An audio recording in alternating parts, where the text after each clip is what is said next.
안녕하세요. 큐티 가이드 방송입니다. 2021년 새해를 맞이해 새로운 해의 첫날도 말씀에 나온 성도님들을 주께서 기억하십니다. 우리 기도하고 시작하겠습니다. 새로운 한 해를 허락해 주신 주님 감사드립니다. 지난해 우리의 연약함과 말씀에 순종하지 못했던 모습들은 회개하고 새로운 마음으로 주님 앞에 나아가길 원합니다. 이전 것은 지나갔으니 보라 새 것이 되었도다 하신 말씀처럼 오늘 우리의 마음을 새롭게 하여 주시길 원합니다. 오늘의 말씀 묵상 가운데 함께 해주시고 주께 나아가는 이 시간을 방해하는 모든 것들은 예수 그리스도의 이름으로 주께서 물리쳐 주시옵소서. 감사드리며 예수님의 이름으로 기도드립니다. 아멘. 새해에 우리가 함께 읽을 성경은 요한복음입니다. 요한복음은 마태, 마가, 누가, 요한, 사복음서 중에 제일 마지막에 기록된 책입니다. 주후 90년에 사도 요한이 기록한 복음서이죠.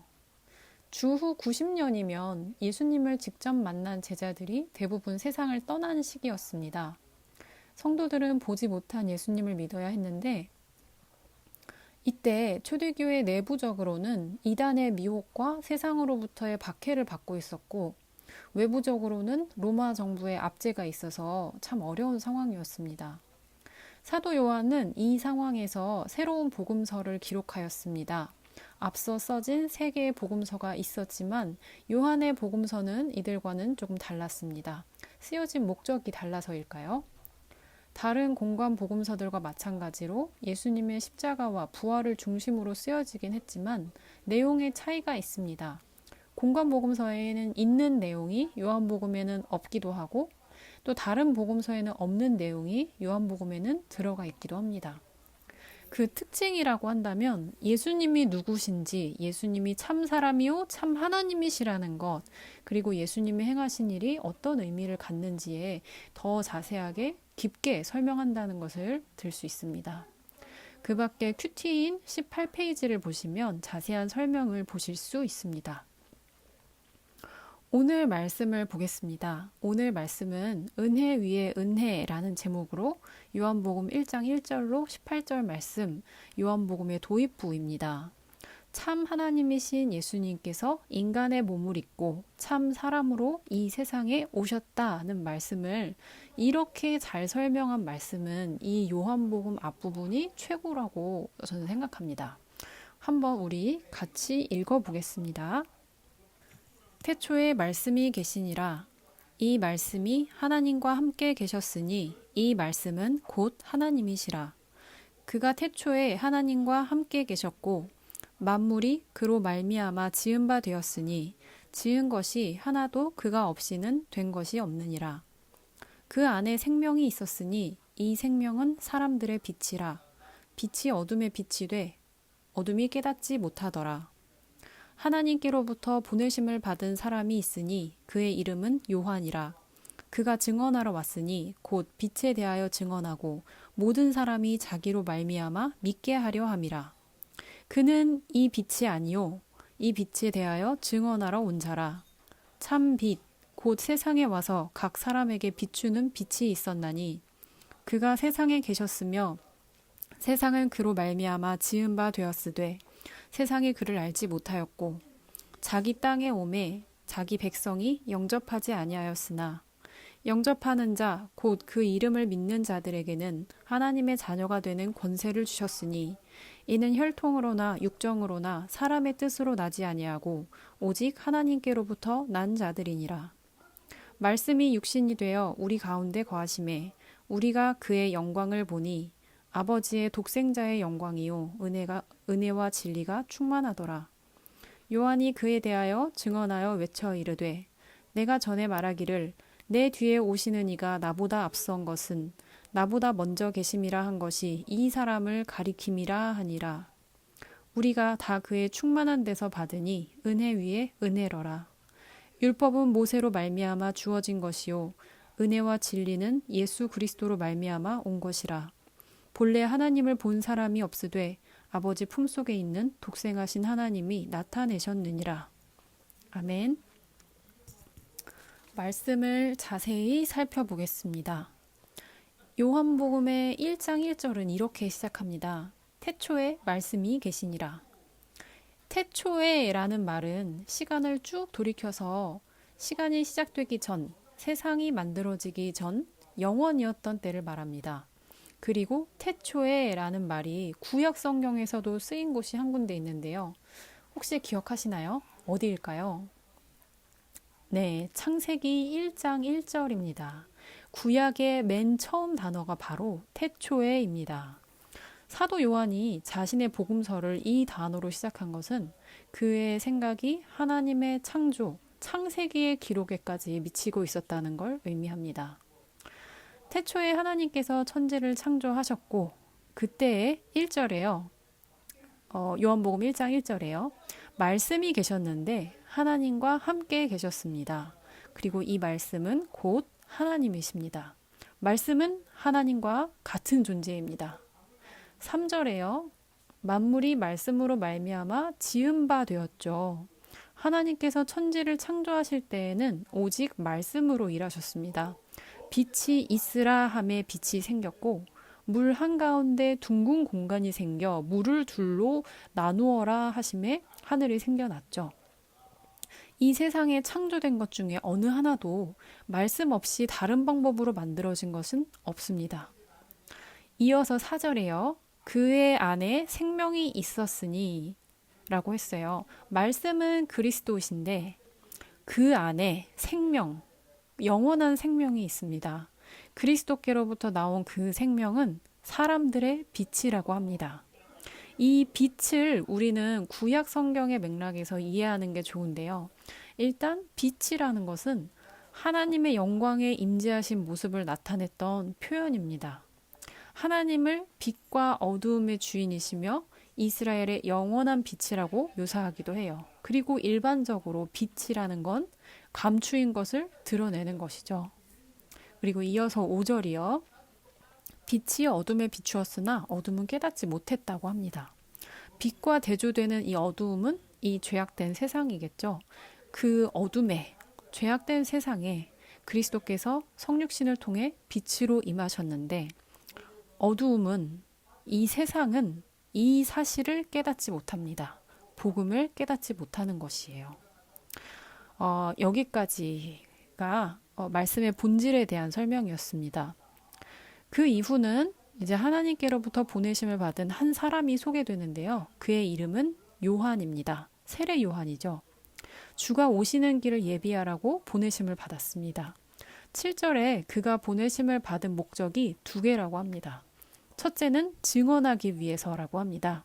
무엇을 증언하냐면 세상에 오신 이 빛에 대한 증언입니다. 두 번째 목적은 모든 사람이 자기로 말미암아 세상에 오신 빛 그리스도를 믿게 하려 함입니다. 8절입니다. 세례 요한은 빛이 아니고 이 빛을 증언하러 온 사람입니다. 그 증언의 내용이 이제 뒤에 따라오는데요. 9절부터 13절까지예요. 쉬운 성경으로 한번 보시면 그 의미가 좀 더 잘 전달이 됩니다. 제가 읽어드리겠습니다. 참 빛이 있었습니다. 그 빛은 세상에 와서 모든 사람을 비추었습니다. 참 빛이 되신 말씀이 세상에 계셨습니다. 세상은 그분을 통하여 지음을 받았는데도 그분을 알지 못하였습니다. 그분은 자기의 땅에 오셨으나 그의 백성들은 그분을 영접하지 않았습니다. 그러나 누구든지 그분을 영접하는 사람들, 그분의 이름을 믿는 사람들에게는 하나님의 자녀가 되는 자격을 주셨습니다. 좋은 가문에 태어난 사람들만 하나님의 자녀가 되는 것이 아닙니다. 또한 어떤 사람들의 계획이나 바램에 의해서 그리고 그들의 조상으로 말미암아 하나님의 자녀가 된 것도 아닙니다. 다만 그들은 하나님 자신이 그들의 아버지라는 사실 때문에 하나님의 자녀가 된 것입니다. 아멘. 그 다음에 이어서 14절을 보겠습니다. 이것은 말씀이 예수님이심을 확인시켜주는 말씀입니다. 말씀이 사람이 되셔서 이 땅에 오셨고 사셨어요. 그분의 영광을 우리가 보니 아버지 독생자만이 가질 수 있는 영광이었고 그분에게 은혜와 진리가 충만했습니다. 그 다음 15절입니다. 요한이 그에 대하여 증언하여 외쳤습니다. 내가 전에 내 뒤에 오시리가 나보다 위대한 이유는 그가 내가 태어나기 전에 이미 존재하였기 때문이다 라고 말했는데 그분이 예수님이 바로 내가 말한 그분이다 라는 말씀입니다. 그리고 이어서 16절 말씀입니다. 우리가 다 그의 충만한 데서 받으니 은혜 위에 은혜로라. 충만함은 그리스도의 충만하신 은혜가 차고 넘쳐서 성도에게까지 미치는 그 상태를 의미합니다. 예수 그리스도를 믿음으로 우리는 그에게서 끊이지 않는 은혜를 받아요. 루터는 이러한 충만함을 아무리 물을 퍼내도 고갈되지 않는 샘에 비유했습니다. 은혜 위에 은혜로라 라는 표현은 예수님께 받은 이 은혜는 예수님의 충만한 데서 공급받기 때문에 끊이지 않는다는 표현입니다. 우리는 그에게서 은혜를 받고 또 받습니다. 네, 끊기지 않는 은혜입니다. 17절 말씀은요. 예수님의 오심으로 말미암아 도래하는 새 시대의 특성을 말해주는데요. 이 새 시대란 예수님의 오심으로 나뉜 구약과 신약의 차이죠. 구약은 율법과 모세로 상징된다면 신약은 은혜의 시대요. 예수 그리스도를 믿음으로 구원이 임하는 시대로 상징됩니다. 진정 우리의 구원은 값없이 주시는 은혜의 선물로서 오직 예수님을 믿음으로 받게 되는 것입니다. 마지막으로 18절입니다. 본래 하나님을 본 사람이 없으되 하나님은 사람에게 직접 보이신 적이 없어요. 유한하고 죄악된 이 사람이 거룩하고 영광스러우신 하나님을 보면 죽게 되기 때문이었어요. 그런데 예수님께서 사람으로 이 땅에 오신 것은 사람에게 보이신 적이 없는 하나님께서 사람에게 자기를 나타내신 것과 같다라는 말씀입니다. 하나님이신 말씀이 성육신하시어 세상에 오셔서 우리 눈에 보이신 예수님으로 오신 것을 우리에게 알려주고 있습니다. 이렇게 말씀을 자세히 살펴보았는데요. 예수님께서 진정 하나님이신 것과 세례 요한의 증언 그리고 말씀의 성육신하심에 대한 말씀이었습니다. 설명을 들으셨으니 다시 본문을 읽으시면 또 새롭게 보이는 게 있으실 거예요. 그래서 다시 이렇게 말씀을 읽으시면서 정리도 다시 해보시고 스스로에게 질문도 해보시고 말씀 한 구절 한 구절을 되새김질 해보시기 바랍니다. 그때 마음에 주시는 생각이 있다면 오른쪽에 노트하는 공간에 적어두세요. 그게 여러분의 묵상이 되는 것입니다. 날마다 말씀이 깊어질수록 주시는 생각도 많아지실 겁니다. 네, 이제 어떤 방향으로 묵상하시면 좋을지 나누어 보겠습니다. 먼저 1절에서 5절 말씀의 본질에 대한 말씀이었어요. 무엇보다 이 말씀이 우리에게 중요한 것은요. 예수님께서 참 사람이요 참 하나님이신 것을 잘 정리해 주기 때문입니다. 예수님은 태초에 계셨던 말씀으로서 성부 하나님과 함께 계셨고 말씀 자체이신 예수님으로 인해 이 세상이 창조되었다는 것이죠. 예수님께서는 성자 하나님이시고 창조주이십니다. 그리고 그 말씀 안에 생명이 있다고 했습니다. 그것은 예수 그리스도를 믿음으로 주어지는 영원한 생명 그 자체입니다. 그러므로 우리가 구원을 받고 또 구원을 완성하기 위한 인생 동안에 믿음의 경주를 해내기 위해서는 우리는 말씀으로부터 계속 은혜를 공급받아야 합니다. 마르지 않는 샘물과 같은 그 은혜를 우리는 말씀에서 공급받을 수 있습니다. 2021년 한 해를 시작하며 올해 말씀 앞에 나아가기로 다시 한번 결단하시는 시간이 되면 좋겠습니다. 또한 생명과 빛은 말씀 안에 예수 그리스도 안에 있다고 했는데 지금까지 나는 어디에서 이 생명과 빛을 찾고 있었나 생각해 보시면 좋겠습니다. 이미 나에게는 그 생명의 빛이 비추고 있는데 혹시 내가 빛의 자녀답게 살고 있지 못한 모습은 없었는가 생각해 보는 것도 우리가 묵상해 볼 수 있습니다. 이어서 6절에서 13절 말씀, 세상에 오신 참 빛에 대한 말씀입니다. 구약에 예언된 대로 예수께서 오시기 전에 세례 요한이 주의 길을 예비하기 위해 보내심을 받았습니다. 세례 요한은 그의 뒤에 오실 참 빛이신 예수님을 증언하는 광야에 외치는 소리일 뿐이었는데 사람들은 제사장 가문 출신인 이 세례 요한에게 열광했어요.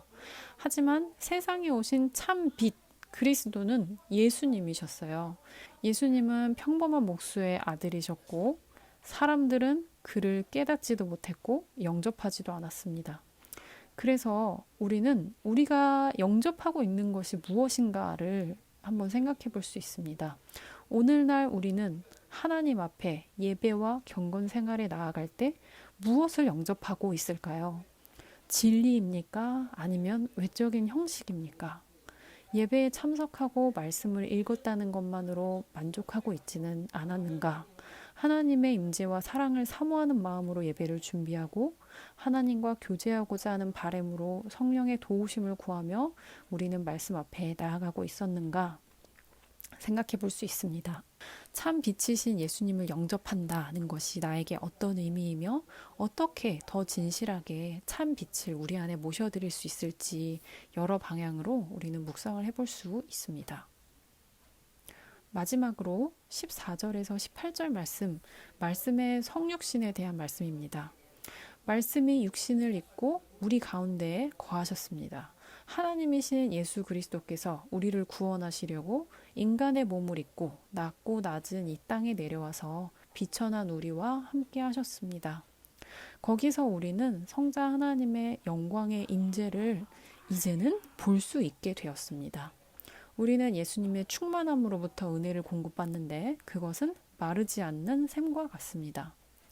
이 말씀을 함께 묵상해 보기를 원합니다. 2021년 새해를 맞이해서 예수님으로 인해 구원받고 이제는 그의 길을 따라 걷기를 원하는 자들로서 우리는 한 해 어떻게 더 낮아져서 예수님의 사랑을 전할 것인가 적용해 보시고 주님 앞에 결단하는 시간 되시기를 바랍니다. 기도 제목을 나누겠습니다. 묵상 가운데 풍성한 기도 제목이 더해지기를 기도합니다. 첫 번째로는 2021년 새해 결단을 위해서입니다. 올해 말씀을 더욱 사모하며 읽고 묵상하기로 결단합니다. 오직 예수님께 참 생명과 참 빛을 구하는 한 해가 되기를 기도합니다. 그리고 두 번째는 오직 예수 그리스도임을 기도하면 좋겠습니다. 우리가 좌로나 우로나 치우치지 않고 오직 진리를 향해 전진하는 한 해가 되기를 기도합니다. 그리고 더욱 예배를 사모하며 구별되게 준비하고 성령의 도우심을 구하며 말씀에 나아가기를 원합니다. 세 번째는 말씀의 성육신을 본받아 오직 예수님의 충만함으로부터 은혜를 공급받기를 원합니다. 예수님을 닮아 더 겸손히 낮아져 섬길 수 있기를 원하고요. 또 예수님이 낮아지셔서 우리에게 찾아오신 것처럼 우리도 낮아짐으로 누군가를 찾아가 복음을 전하기를 결단합니다. 오늘 요한복음 첫 시간이라서 조금 길어진 것 같습니다. 그래도 말씀에 투자하는 시간은 아까워하시면 안 됩니다. 묵상 이어나가시기를 바라고요. 성도님들의 묵상을 위해서 기도하고 마무리하겠습니다. 사랑의 주님, 우주의 이 먼지와 같은 저희를 위해 이 세상에 연약한 사람의 몸으로 와주셔서 하나님의 존귀한 자녀로 우리를 불러주심에 감사드립니다. 우리를 자녀 삼아주신 하나님께 우리의 새해 첫날 묵상을 감사로 올려드립니다. 우리 성도님들 큐티하는 시간 동안 성령 하나님의 풍성하신 도우심이 함께하여 주시고 말씀 앞에 무릎 꿇고 순종하기를 결단하고 기도하는 모든 분들의 삶에 순종의 열매가 맺어지게 하시옵소서. 감사드리며 예수님의 이름으로 기도드립니다. 아멘.